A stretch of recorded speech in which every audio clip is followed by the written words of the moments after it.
जन्म से लेकर देहत्याग तक भगवान श्री कृष्ण के जीवन की लगभग हर घटना में कई सूत्र हैं।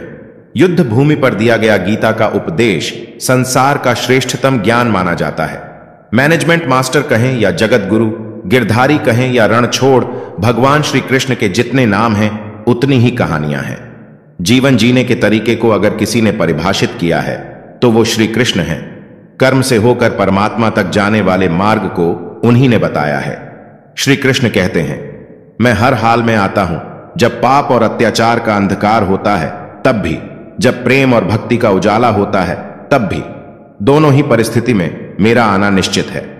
वैसे तो श्री कृष्ण का संपूर्ण जीवन ही एक मैनेजमेंट की किताब है, जिसे सैकड़ों हजारों बार कहा और सुना जा चुका है। कुरुक्षेत्र में दो सेनाओं के बीच खड़े होकर भारी तनाव के समय श्री कृष्ण ने अर्जुन को जो ज्ञान दिया वो दुनिया का श्रेष्ठतम ज्ञान है। गीता का जन्म युद्ध के मैदान में दो सेनाओं के बीच हुआ। जीवन की श्रेष्ठतम बातें भारी तनाव और दबाव में ही होती हैं। अगर आप दिमाग को शांत और मन को स्थिर रखने की कोशिश करें तो सबसे बुरी परिस्थितियों में भी आप अपने लिए कुछ बहुत बेहतरीन निकाल पाएंगे। ये श्री कृष्ण हमें सिखाते हैं। गीता पढ़ने से पहले अगर इसी बात को समझ लिया जाए तो गीता पढ़ना सफल हुआ। श्री कृष्ण का जीवन ऐसी ही बातों से भरा पड़ा है। जरूरत है तो बस नजरिए की। उनका जीवन आपके लिए माइथोलॉजी का एक हिस्सा मात्र भी हो सकता है और आपका पूरा जीवन बदल कर रख देने वाला ज्ञान भी। आवश्यकता हमारी है कि हम उनके जीवन से लेना क्या चाहते हैं। श्री कृष्ण मात्र कथाओं में पढ़ा या सुना जाने वाला पात्र नहीं है, वो चरित्र और व्यवहार में उतारे जाने वाले भगवान हैं। श्री कृष्ण से सीखें कैसे जीवन को श्रेष्ठ बनाया जाता है। 10 बातें हैं जिसे अगर आपने अपने व्यवहार में उतार लिया तो आपको सफलता निश्चित मिलेगी। पहली बात, शुरू से अंत तक जीवन संघर्ष ही है। कारागृह में जन्मे श्री कृष्ण पैदा होते ही रात में यमुना पार कर गोकुल ले जाए गए। तीसरे दिन उन्हें राक्षसी पुतना मारने आ गई। यहां से शुरू हुआ उनका संघर्ष और देह त्यागने से पहले द्वारिका डुबोने तक रहा। श्री कृष्ण का जीवन हमें यह कहता है, आप कोई भी हों, संसार में आए हैं तो संघर्ष हमेशा रहेगा। मानव जीवन में आकर परमात्मा भी सांसारिक चुनौतियों से बच नहीं सकता। श्री कृष्ण ने कभी किसी बात की शिकायत नहीं की। उन्होंने हर परिस्थिति का मुस्कुराते हुए सामना किया और उन पर जीत हासिल की। श्री कृष्ण कहते हैं, परिस्थितियों से भागो मत, उनके सामने डटकर खड़े हो जाओ, क्योंकि कर्म करना ही मानव जीवन का पहला कर्तव्य है। हम कर्मों से ही परेशानियों से जीत सकते हैं। दूसरी बात, स्वस्थ शरीर से ही विजय प्राप्त होता है। श्री कृष्ण का बचपन माखन मिश्री खाते हुए गुजरा। आज भी उन्हें माखन का भोग लगाते हैं हम, लेकिन यह संकेत कुछ और ही है। आहार अच्छा हो, शुद्ध हो, बल देने वाला हो। बचपन में शरीर को अच्छा आहार मिलेगा तो ही इंसान युवा होकर वीर बनेगा। शरीर को स्वस्थ रखना है तो बचपन से ध्यान देने की जरूरत है। यह पेरेंटिंग के दौर से गुजर रहे युवाओं के लिए बड़ा मैसेज है कि अपने बच्चों को ऐसा खाना दें जो उनको बल प्रदान करे। सिर्फ स्वाद के लिए ही ना खिलाएं, तभी वे बड़े होकर स्वयं को और समाज को सही दिशा में ले जा पाएंगे। तीसरी बात, पढ़ाई किताबी ना हो, रचनात्मक हो। श्री कृष्ण ने अपनी शिक्षा मध्य प्रदेश के उज्जैन में सांदीपनी ऋषि के आश्रम में रहकर पूरी की थी। कहा जाता है कि 64 दिन में ही उन्होंने 64 कलाओं का ज्ञान हासिल कर लिया था। वैदिक ज्ञान के अलावा उन्होंने अनेक कलाएं सीखी। शिक्षा ऐसी ही होनी चाहिए जो हमारे व्यक्तित्व का रचनात्मक विकास करे। संगीत, नृत्य, युद्ध सहित 64 कलाएं श्री कृष्ण के व्यक्तित्व का हिस्सा हैं। बच्चों में सिर्फ कोरा ज्ञान ना भरें, उनकी रचनात्मकता को नए आयाम मिले, ऐसी शिक्षा की व्यवस्था होनी चाहिए। चौथी बात, रिश्तों से ही जीवन है, बिना रिश्तों के कुछ भी नहीं। भगवान श्री कृष्ण ने जीवन भर कभी उन लोगों का साथ नहीं छोड़ा जिनको उन्होंने मन से अपना माना। अर्जुन से वे युवावस्था में मिले, ऐसा महाभारत कहता है, लेकिन अर्जुन से उनका रिश्ता हमेशा मन का रहा। सुदामा हो या उद्धव, श्री कृष्ण ने जिसे अपना मान लिया उसका साथ जीवन भर दिया। रिश्तों के लिए कृष्ण ने कई लड़ाइयां लड़ी और रिश्तों से ही कई लड़ाइयां जीती। उनका सीधा संदेश है कि सांसारिक इंसान की सबसे बड़ी धरोहर रिश्ते ही हैं। अगर किसी के पास रिश्तों की पूंजी नहीं है तो वो इंसान संसार के लिए गैर जरूरी है। इसलिए अपने रिश्तों को दिल से निभाएं, दिमाग से नहीं। पांचवी बात, नारी का सम्मान समाज के लिए बहुत जरूरी है। राक्षस नरकासुर का आतंक था। करीब 16,100 महिलाओं को उसने अपने महल में कैद किया था। महिलाओं से बलात्कार में उसे सुख मिलता था। श्री कृष्ण ने उसे मारा और सभी महिलाओं को मुक्त कराया, लेकिन सामाजिक कुरीतियां तब भी थीं। उन महिलाओं को अपनाने वाला कोई नहीं था। खुद उनके घर वालों ने उन्हें दूषित मानकर त्याग दिया।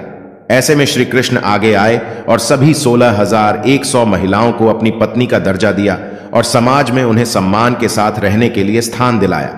श्री कृष्ण ने हमेशा नारी को शक्ति बताया, उसके सम्मान के लिए तत्पर रहे। पूरी महाभारत नारी के सम्मान के लिए ही लड़ी गई। इसलिए अगर आप श्री कृष्ण भक्त हैं तो अपने आसपास की महिलाओं का पूरा सम्मान करें। श्री कृष्ण की कृपा पाने का यह सरलतम मार्ग है। छठी बात, आपके मतभेद अगली पीढ़ी के लिए बाधा ना बने। कम ही लोग जानते हैं कि जिस दुर्योधन के खिलाफ श्री कृष्ण ने आजीवन पांडवों का साथ दिया, उसकी मौत का कारण भी श्री कृष्ण की कूटनीति बनी। वही दुर्योधन रिश्ते में श्री कृष्ण का समधी भी था। श्री कृष्ण के पुत्र सांब ने दुर्योधन की बेटी लक्ष्मणा का अपहरण करके उससे विवाह किया था, क्योंकि लक्ष्मणा सांब से विवाह करना चाहती थी, लेकिन दुर्योधन खिलाफ था। सांब को कौरवों ने बंदी भी बनाया था। तब श्री कृष्ण ने दुर्योधन को समझाया था कि हमारे मतभेद अपनी जगह हैं, लेकिन हमारे विचार हमारे बच्चों के भविष्य में बाधा नहीं बनने चाहिए। दो परिवारों के आपसी झगड़े में बच्चों के प्रेम की बलि ना चढ़ाई जाए। श्री कृष्ण ने लक्ष्मणा को पूरे सम्मान के साथ अपने यहां रखा। दुर्योधन से उनका मतभेद हमेशा रहा, लेकिन उन्होंने उसका प्रभाव कभी लक्ष्मणा और सांब की गृहस्थी पर पड़ने नहीं दिया।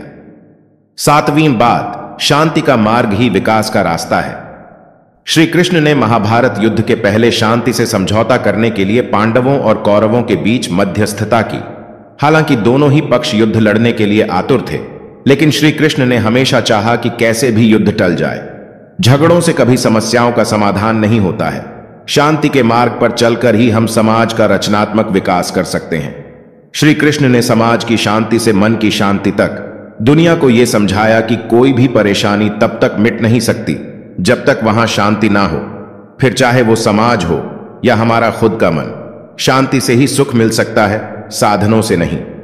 आठवीं बात, हमेशा दूरगामी परिणाम सोचें। महाभारत में जुए की घटना के बाद पांडवों को वनवास हो गया।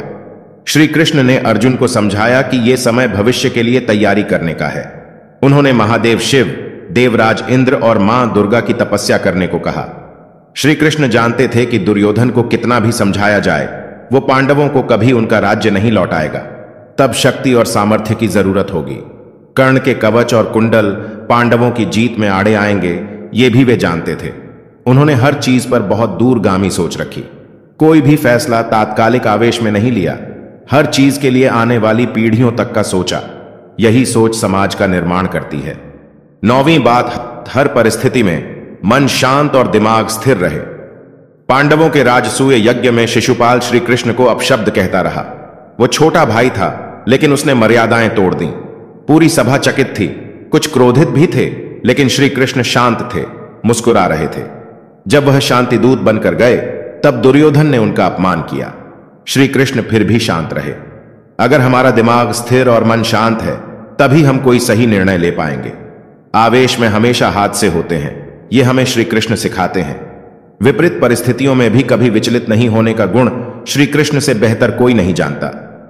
10वीं बात, लीडर बने, श्रेय लेने की होड़ से बचें। श्री कृष्ण ने दुनिया भर के राजाओं को जीता था, जहां ऐसे राजाओं का राज्य था जो भ्रष्ट थे, जैसे जरासंध, लेकिन कभी किसी राजा का सिंहासन नहीं छीना। श्री कृष्ण के पूरे जीवन में कभी ऐसा नहीं हुआ कि उन्होंने किसी राजा को मारकर उसका शासन खुद ले लिया हो। जरासंध को मारकर उसके बेटे को राजा बनाया, जो चरित्र का अच्छा था। सभी जगह ऐसे लोगों को बैठाया जो धर्म को जानते थे। खुद कभी किंग नहीं बने, हमेशा किंग मेकर की भूमिका में रहे। महाभारत युद्ध में भी खुद हथियार नहीं उठाया, पूरा युद्ध कूटनीति से लड़े, पांडवों को सलाह देते रहे, लेकिन महाभारत युद्ध जीतने का श्रेय भीम और अर्जुन को दिया।